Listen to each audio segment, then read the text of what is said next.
Hey, welcome to Smoker Broker. I'm Robert Meche, and I am the Smoker Broker. Happy Thursday to you. Hope everything's going well. Hope we are cruising through the weekend. We are streaming live on KBGI Media, coast to coast, sometimes across the world. We have a few people every once in a while on the other side of the pond that reach out and ask us a few questions. So, hope everything's going good. We are continuing to move forward with this Corona pandemic, epidemic, whatever you want to call it.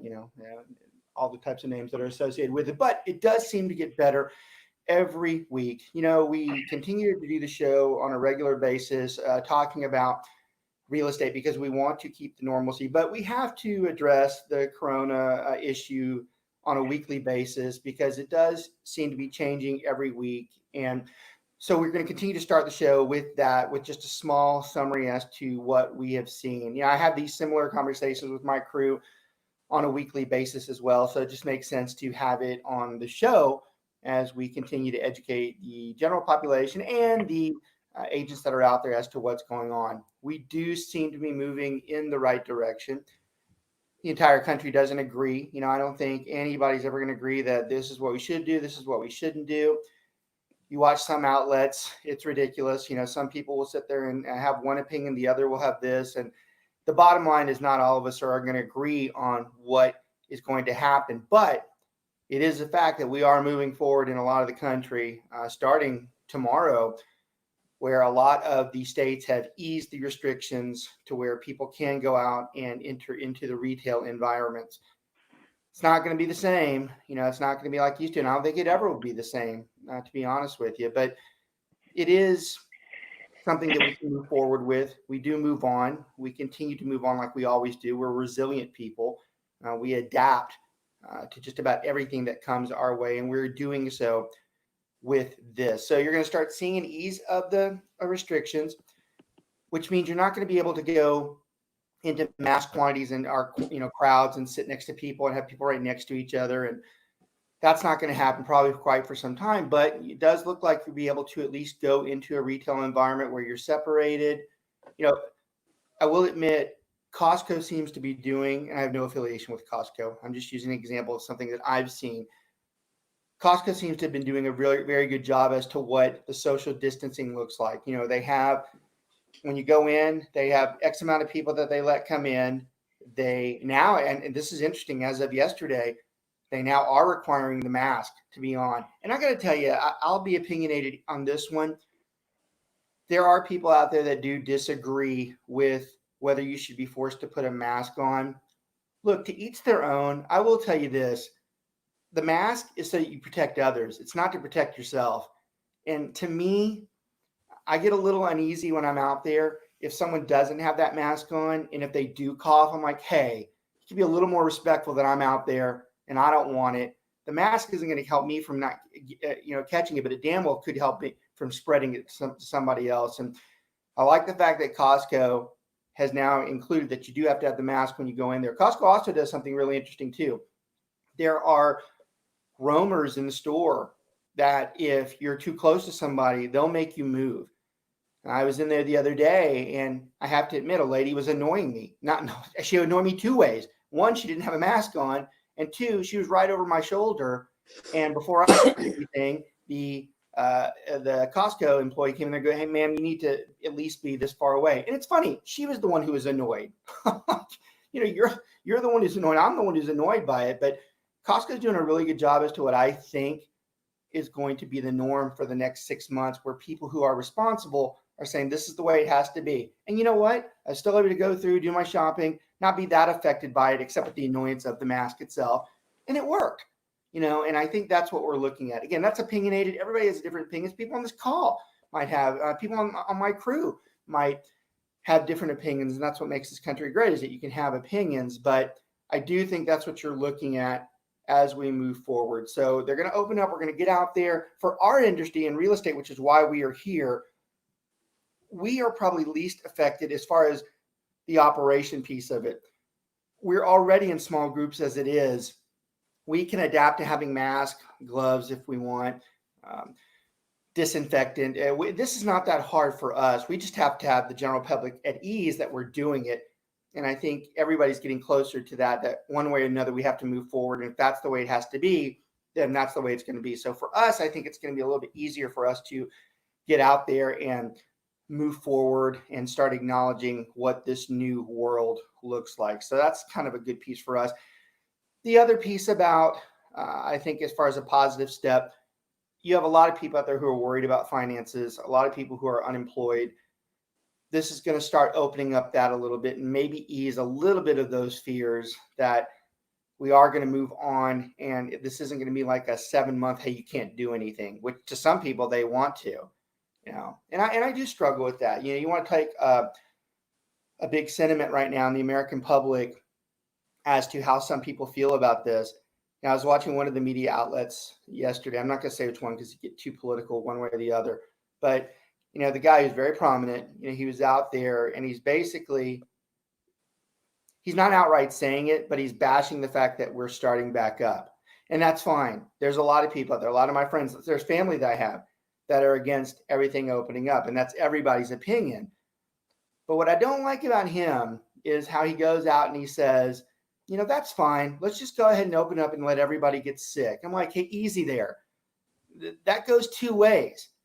Yeah, it's possible that more people get sick, but it's also possible, and judging by the numbers, it's more than possible that a lot of people could be hurt financially that might make it worse in any other way. We've been talking about the mental health of this country was already bad walking into this. It's not being made easier. You can make the argument either way, what's right or wrong, but to sit there and bash somebody and say that, oh, that's just ridiculous you're doing that. I'm like, hey, that's not true. I am a fan that it should be opened up with very strict social distancing, but I'm not sitting there bashing somebody saying, oh, you're ridiculous for saying we should close. There's a big difference between the two. And it does tend to get to me when you're watching these mass medias that affect so many people and they're giving that advice out. I'm like, that's kind of almost irresponsible. You're using your opinion to really focus on the rest of the world. And what you're saying really isn't true to everybody. So I think that's a hard part to acknowledge as well. I mean, we all are in acknowledgement that the virus is around and there is not a cure for it. We are well aware of what the consequences to the virus are.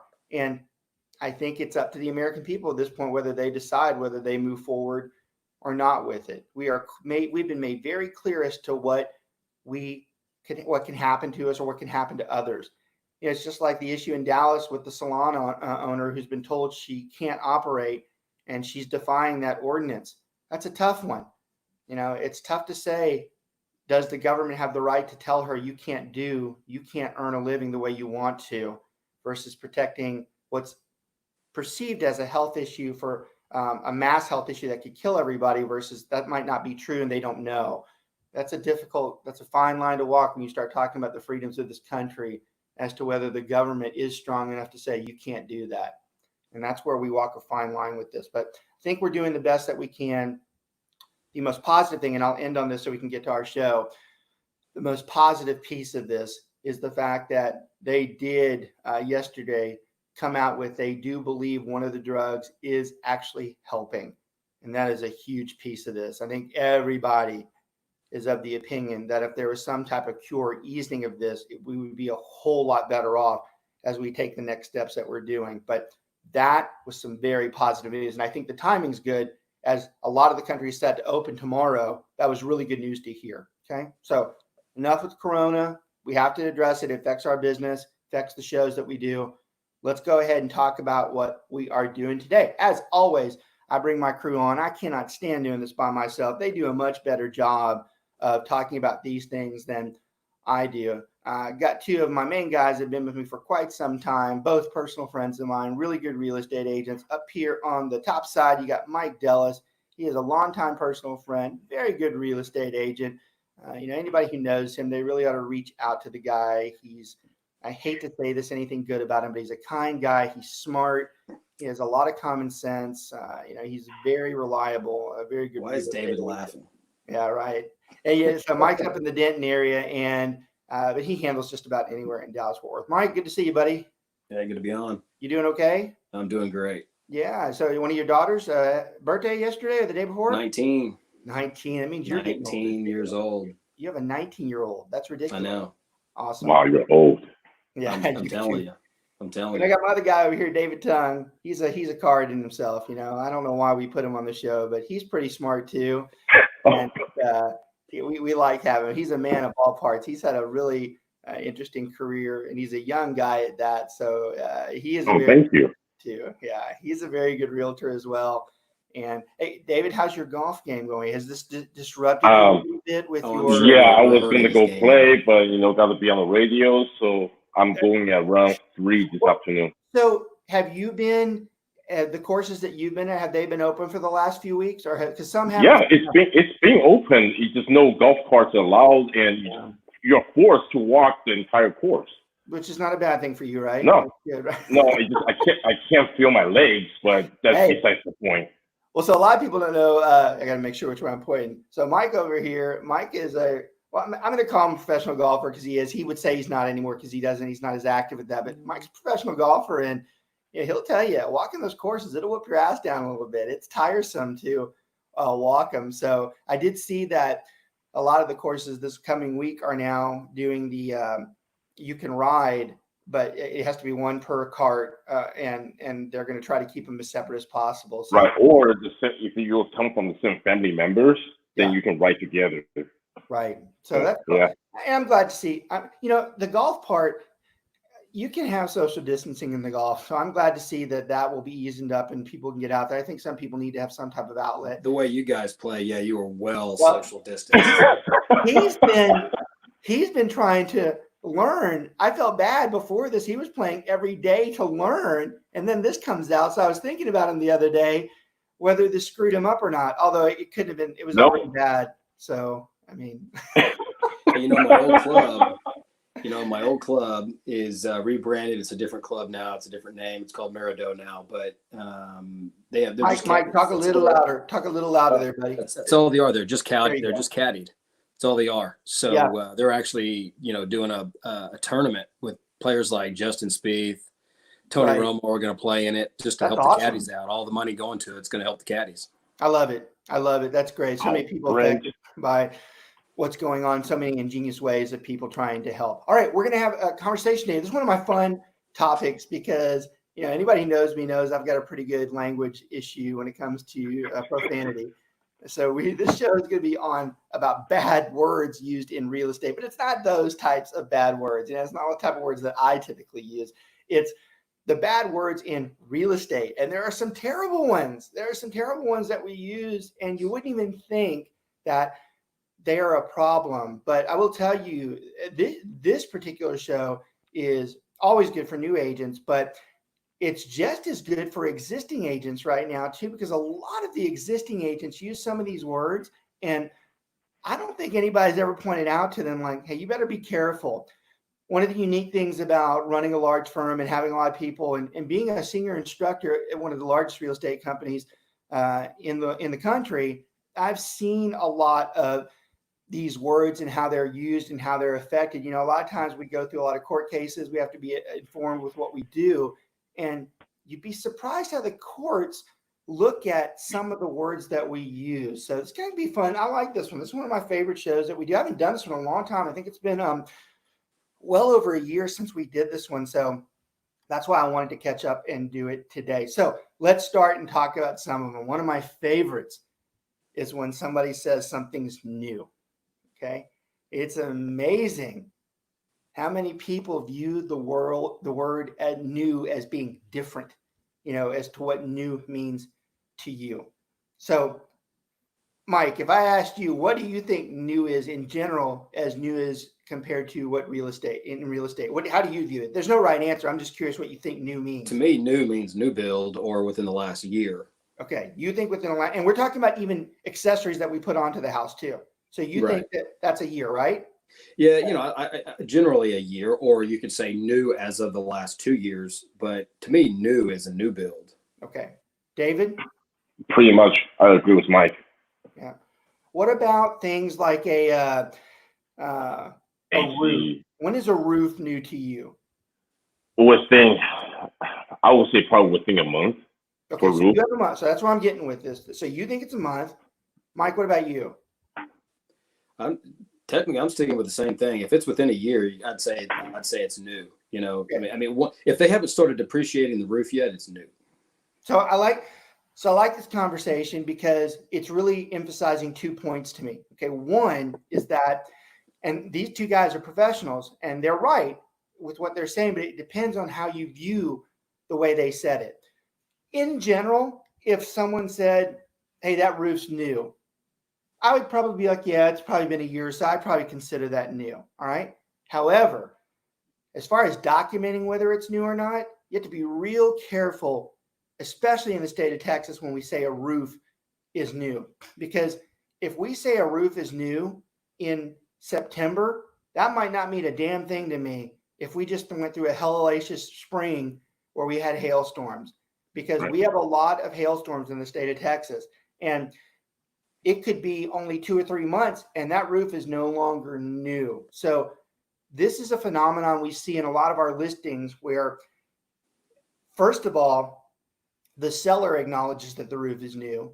And then if the agent isn't experienced enough, they put in their description, they put new roof. Okay. Now, if they do that, and we use like what both Mike and Dave were saying, that the roof is, if it's within a year, it's new, we say the roof is new. But we do this in August or September where we've gone through a bad spring. You get yourself in a lot of trouble there, because all it takes is one hellacious. I don't know why I keep saying hellacious today. It's on the head today. It only takes one storm with golf ball size or bigger to make that roof completely unusable as far as insurance standards go. So it's not new. So a lot of times when someone tells us that, we're like, "Hey, I need to be more specific with you." Now, I'll go further than what they said. We have people that we've had clients before where they've said, "Yeah, that roof's new. We put that thing back in '86. I'm like, that ain't a new roof. 86 is not a new roof. I have people it should have been replaced already again. Awesome. We just put it in 2006. God, 2006 in Texas is not a new air condition. That's actually almost outdated. Most air conditions have a life of anywhere from 10 to maybe 15 years if they're really good. So for someone to sit there and suggest that an air condition's new just because it was the first one they put in since 1950, that's not new. So we have a lot of people that do this. Okay, so the air conditioning in the roof, it's funny. We mentioned the air conditioning in the roof. We always talk about guts of the house.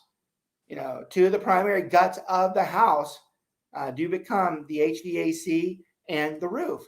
So these are big issues that become problems when you say something's new. Now, if you want to walk this forward, when someone says that, they put that in their listing that the roof is new, an insurance adjuster goes in there and says, "Well, the roof is new, everything's fine," and then they come to find out this roof is trashed.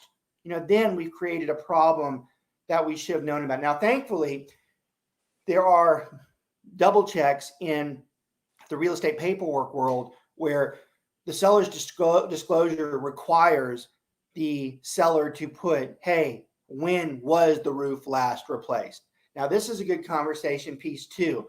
So, David, when you review a seller's disclosure, if you saw that the roof has not been replaced in 10 years, as a buyer agent, what does that mean to you, or what should you do with that information? If the roof has not been replaced within the last 10 years? 10 years. It says the last time it was replaced was 2010. I definitely have an inspector to double check on the roof. And before I even do that, I may actually do it myself, visually inspect the roof from the ground up and making sure it doesn't have any other visible defects. So that's right. But even further, from a common sense level, in your mind, what would it be telling you that if it's been 10 years and you live in Texas, what do you know has happened many times? It's going to warn out wind damage, hail damage, and other, nail popping out or whatever. Mike, what might your response be when you see that on a seller's disclosure? If you're talking with another agent, what might you say before you put a contract on that house to that other agent? So that's going to be one of the things that it's going to be a red flag. Yeah, that will definitely need to be looked at. Yeah, I'm of the opinion, and I'm a lot more vocal and blunt, like most people who know me. That's how I am. I'm like, "Hey, that thing says it's been 10 years since it's been replaced. I happen to know for a fact that area has gone through 4 or 5 hailstorms.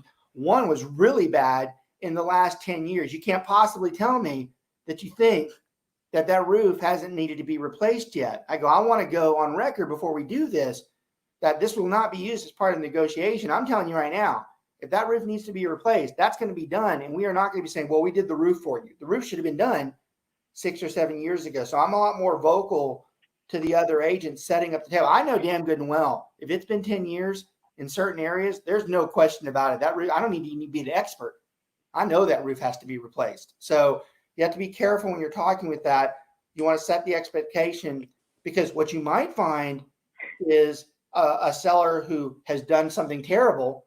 Maybe they did get insurance money and they didn't use it, because it really doesn't make a lot of sense that a roof hasn't been replaced in 10 years in certain areas in Texas. So they still ask that on the seller's disclosure, don't they?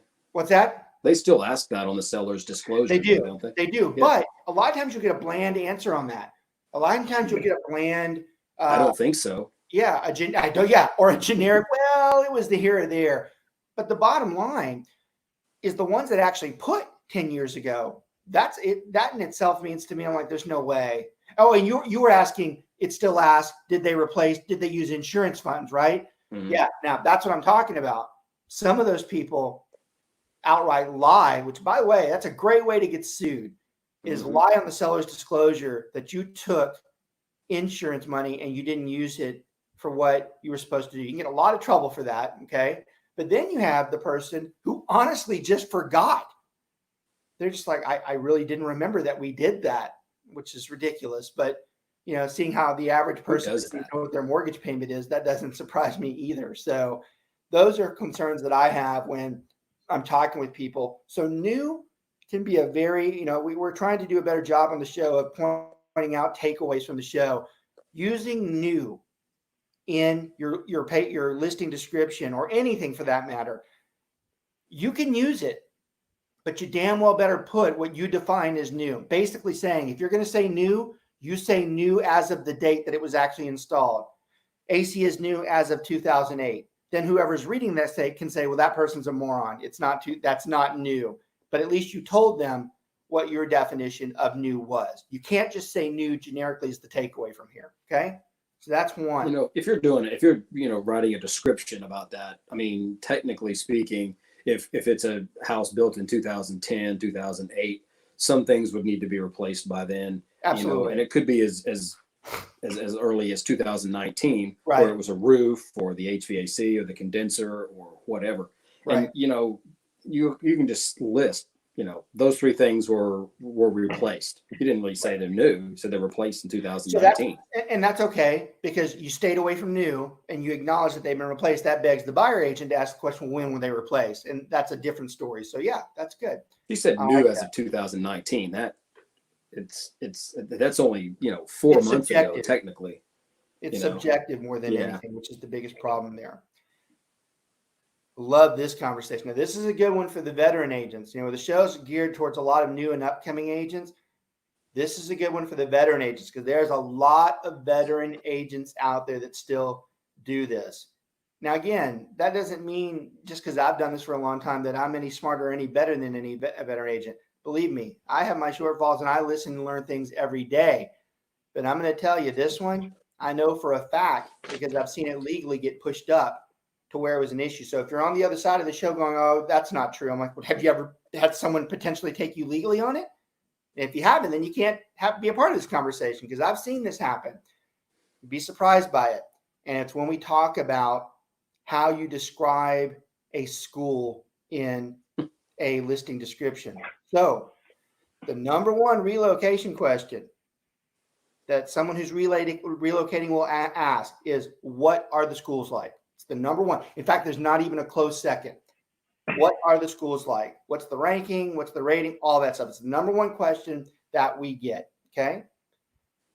So you have all these agents out there and their listing descriptions, and the show's all across the state of Texas, and it's all across the country. But we're very vocal about the fact that, especially in the North Texas area, we have some very good school districts in the North Texas area, some of the highest ranked school districts in the country. And we're very fortunate for that. So you have a lot of agents that use that in their listing description. I think it should also be pointed out, especially since the show is housed in Dallas-Fort Worth. Dallas-Fort Worth is considered the number one relocatable city in the country. There are more corporations, more jobs anywhere with the cost, and combined with the cost of living. Of course, New York, Houston, LA and Chicago have larger job opportunities, but here is considered to be the best as far as cost of living and the jobs that are available. So we have a lot of people that come here. So we get these questions quite a bit. So you see in a listing description sometimes, you'll see something like recognized school district. Recognized is one of the components of the ranking system in the state of Texas that acknowledges a school. Recognized is a very good school. And that means it has a very high ranking, deemed to be very attractive for a lot of people that are moving in. Okay. So we teach agents that you have to be factual in your descriptions. Okay. This show, I titled this show Bad Words in Real Estate. For anybody who's in real estate, especially anybody who's an academic in real estate, this show really should be titled Puffing. This is called puffing. So if you want to take away from a real estate term, what we're discussing right now, the term is called puffing. We are not talking about smoking, vaping. We are actually talking about an issue where someone is talking something up more than it should be. Okay. Now I'm telling you that because this one's confusing. This isn't necessarily puffing as much as it is being legally correct. So let's say that you put in your listing description in April that this elementary school, whatever, has been recognized by the state of Texas. Okay, that's an official ranking in the state of Texas, and it happened in April. And you put that on your listing description. If all these people who are relocating from California, Michigan, and they're like, that's awesome, that's exactly what we're looking for. So they go in, they purchase the house, they love it, everything's happy.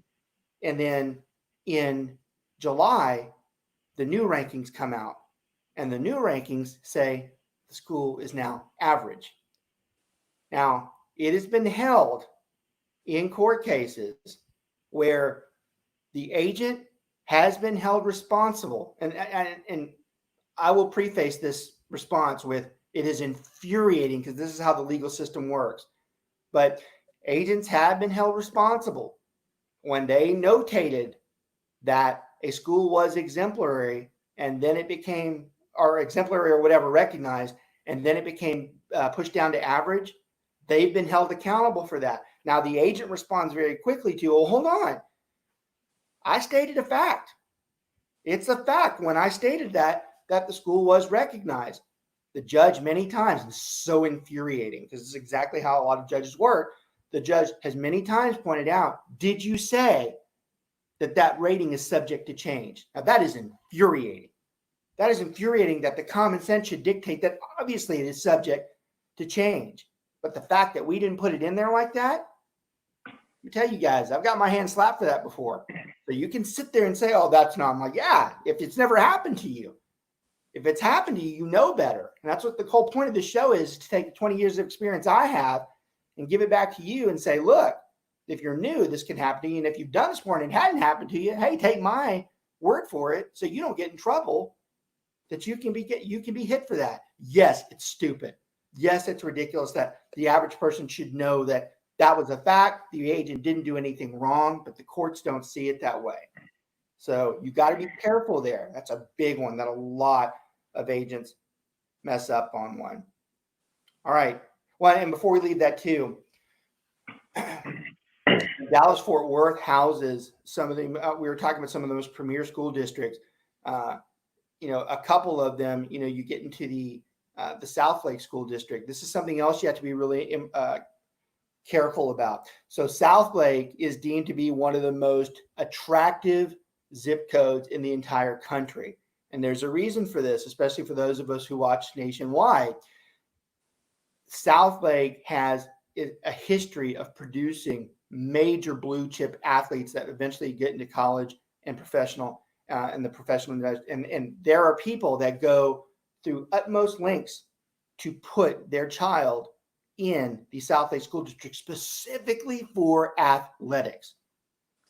Now, when you have someone where you've put that it's a Southlake ISD and you haven't researched correctly, you better be real careful that you put that ISD in there, because there are some areas, and it doesn't just have to be Dallas-Fort Worth, it's wherever you're at, but like in Dallas-Fort Worth, especially with the one we're talking about, the Southlake District, right near the Grapevine School District, there's a road there.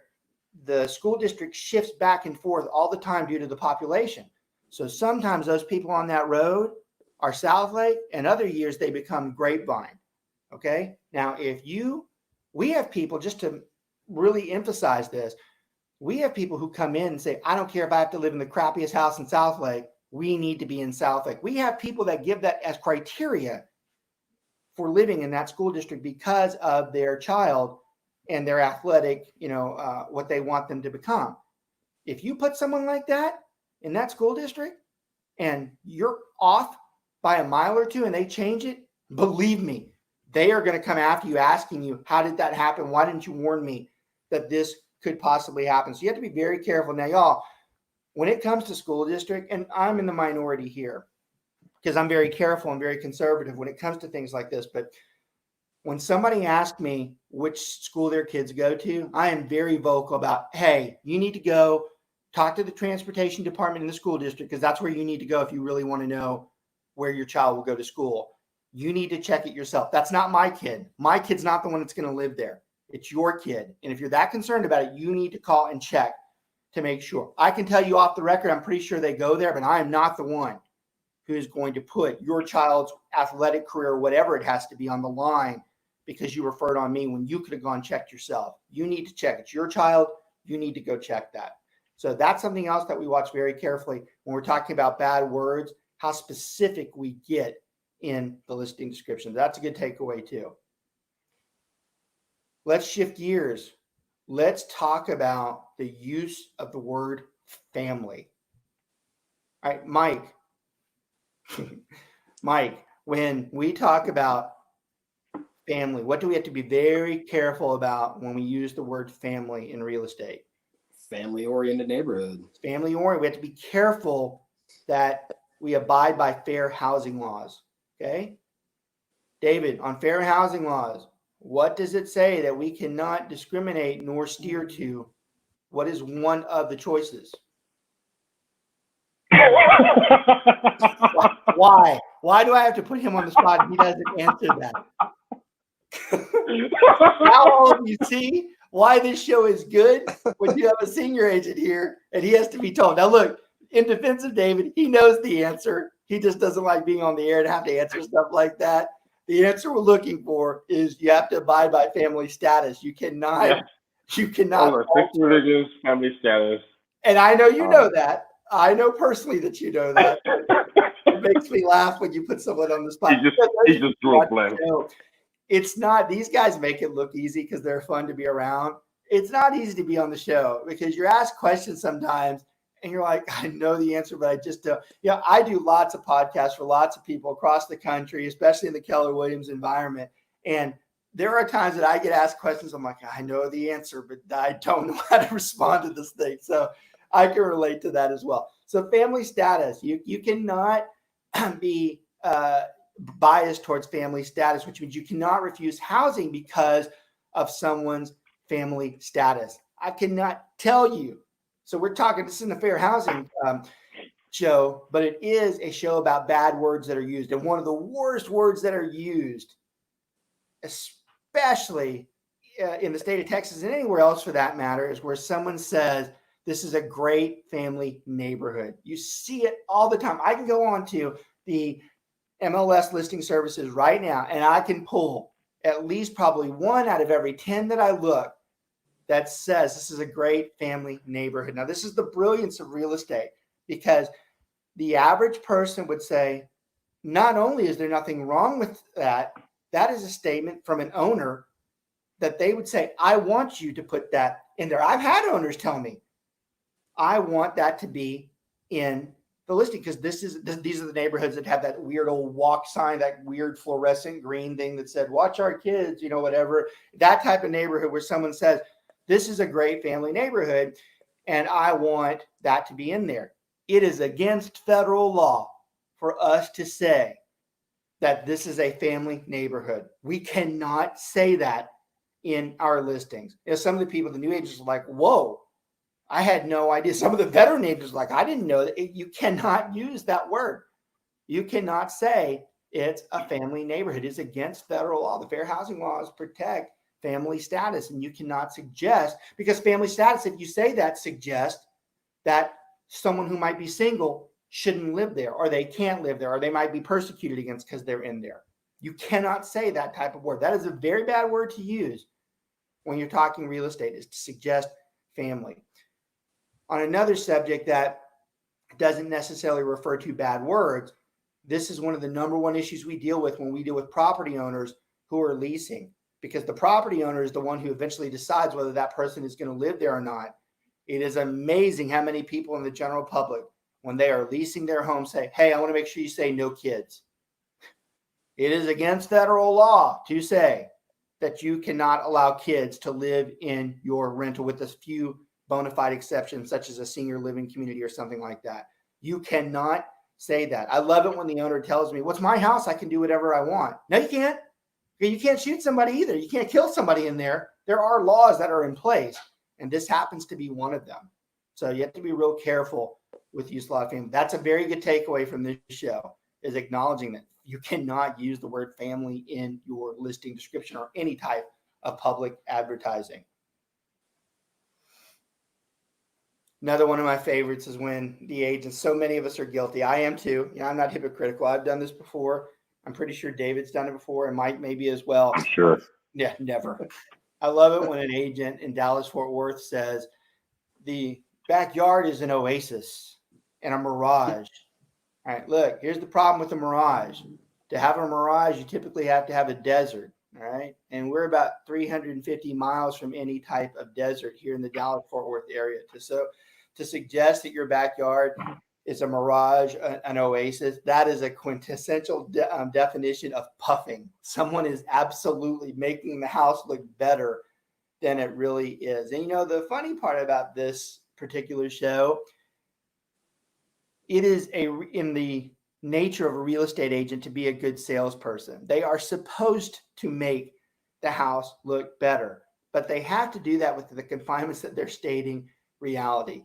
This is like the phenomenon where someone says, this is the best water. I'm like, well, it's hard to have the best water. The real water breakdown is the actual same of H2O. The formula is the same. It's very hard to say that this water is better than the other. So it's a tough one that we see quite a bit, where someone, they just fudge a little bit. They just go a little too far, where they start talking about, what the backyard looks like. This also is the same conversation where you see an agent say a spacious backyard, and they take the picture from up here on the roof and they extend it as far back as they can. In reality, it's like a zero lot line. So you have to be careful with someone who suggests that it's spacious.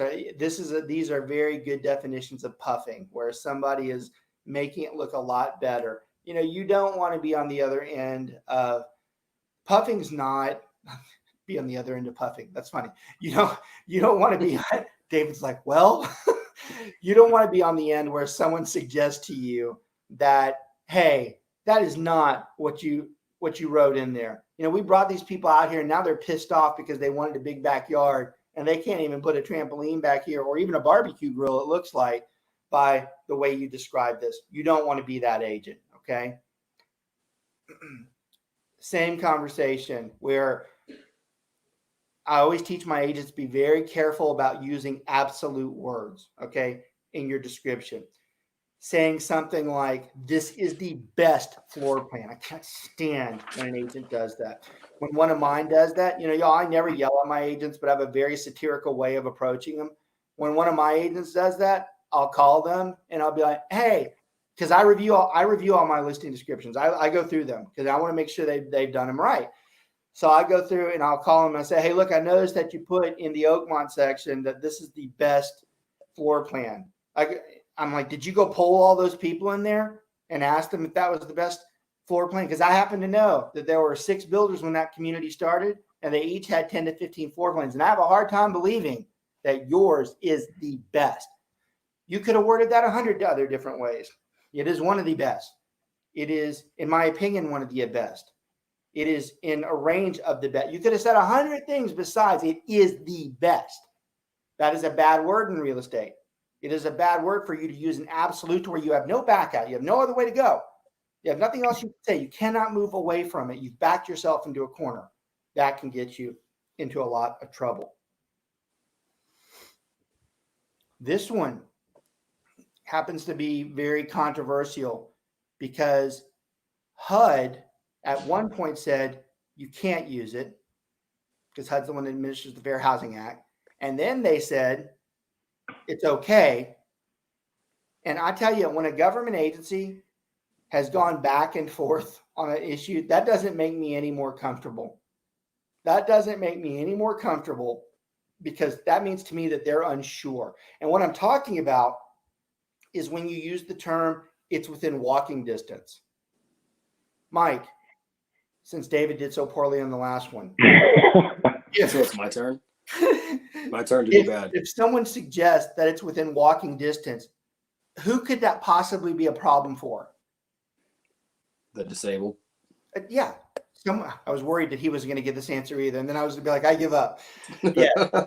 Someone who cannot physically walk. Or walk very little. Might have been worded with a couple blocks away or, 0.2 miles away. You didn't have to say within walking distance. Now, there's a lot of people that get annoyed with this conversation because they're like, that's taking it too far. Well, y'all, welcome to the legal system in real estate. That's all they do is take it too far. They take it too far, and they're constantly looking for a target on us to say, well, you didn't tell me that, or you shouldn't have said this, or you were being biased because of this. And in reality, all we were doing is just trying to sell the damn house.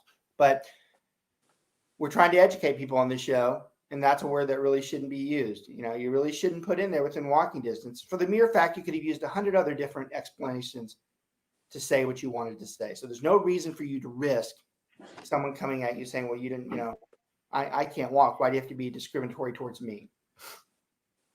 Oh, this is probably the best part of the show on this one, especially if we start winding it down. So David, we'll give you here.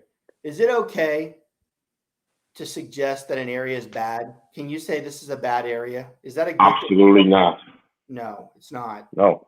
I mean, what's bad for me or what's bad for them is different definitions. Hey, so let's give him some credit. He screwed up the other one. He got that one right.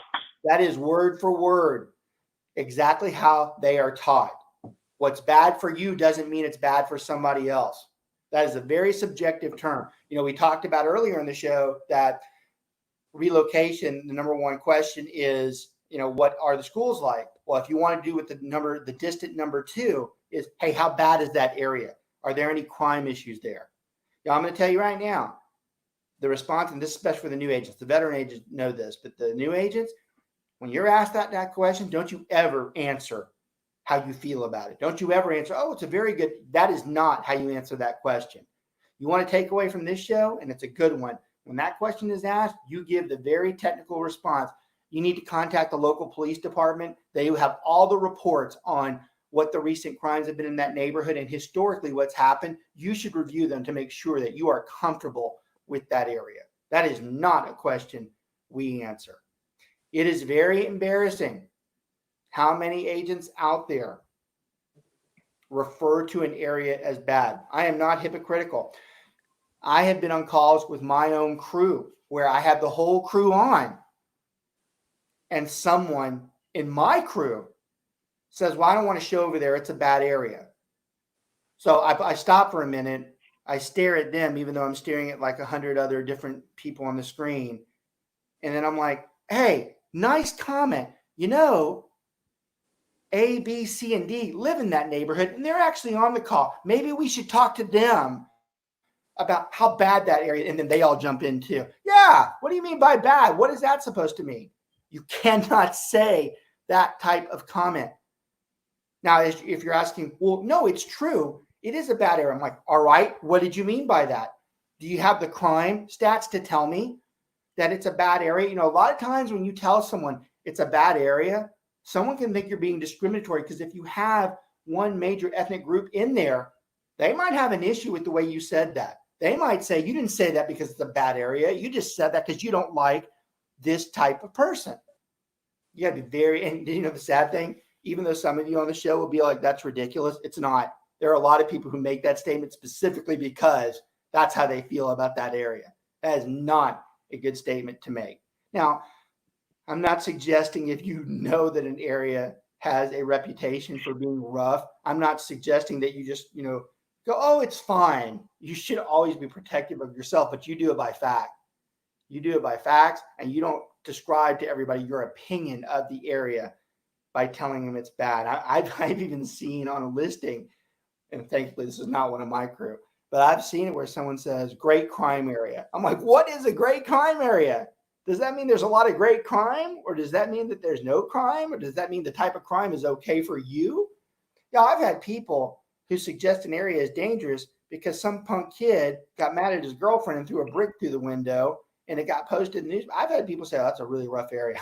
That ain't rough. Like, I'm going to tell you, I've been in a rough area before. That's not rough. But it's all in the way you look at it. But when you start wording it like that. And we're not talking about New Orleans, man. Why are we going to be talking about New Orleans?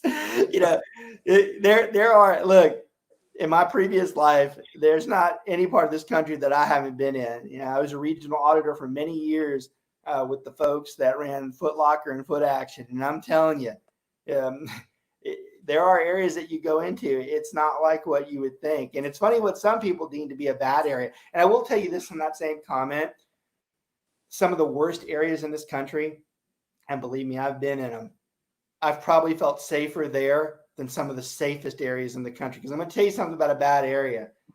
In a bad area, most of the time, the crimes are within the people that are there that are disliking it. It's not you.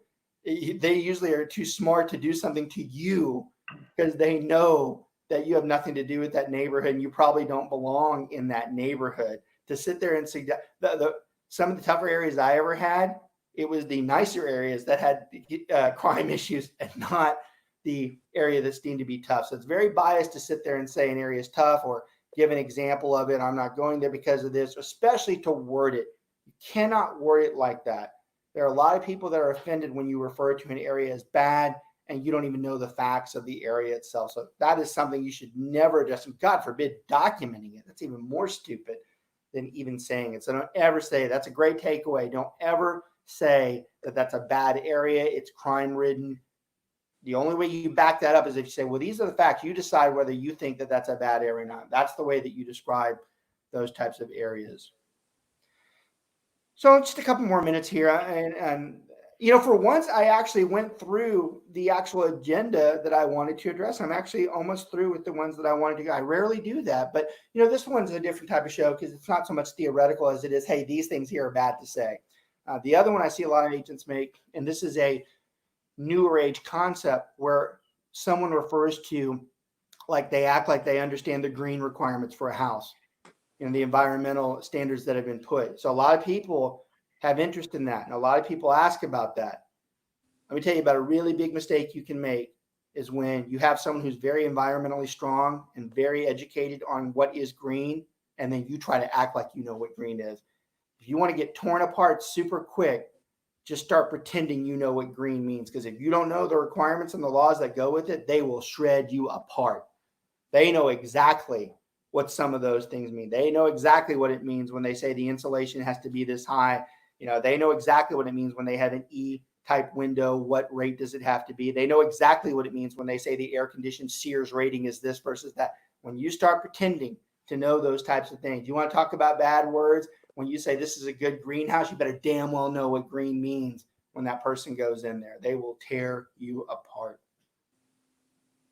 Okay, the show's fun because that's not, like I said, it's not theoretical on this one, but it is really focusing in on some things that you should know as a real estate agent. And I like this particular one because not only was it geared towards new agents, some of the veteran agents on this should have paid attention to this particular show. So kind of off the stream of what we're normally focusing in on, but definitely a core value in real estate we really are trying to protect you and educate you and keep you out of trouble. This show is good for keeping you out of trouble. There are many things that we talked about on this show that were issues for me or one of my crew at some point or another. So these aren't just made up. These aren't just, oh, I thought of these today when I woke up. These are things over 20 years that I've experienced that a lot of agents across the country experience as well. Y'all, I want to thank y'all for watching me. I want to thank Mr. Michael Dellis and Mr. David Tung for being with me. Always good to see them, especially, I'm affected too in the virus as much as I don't see my crew as much as I normally do. I usually get to see these guys once a week when we go on the show or they walk through the office, and I don't get to see them as very much. So it's good for me to be able to catch up with them as well. There are some things about the new norm that I love, and it is one of them that we actually see each other maybe a little more often than we normally would. So I appreciate you guys being on, sharing your expertise. The show is much better with y'all on it. Everybody else, thanks for having us. Hope you have a great week. Let's look forward to opening up this economy back in a very safe and very intelligent manner and getting back to somewhat what we consider to be the new norm. We'll see you guys next week. Have a good one. Thank you, guys. Take care. See you.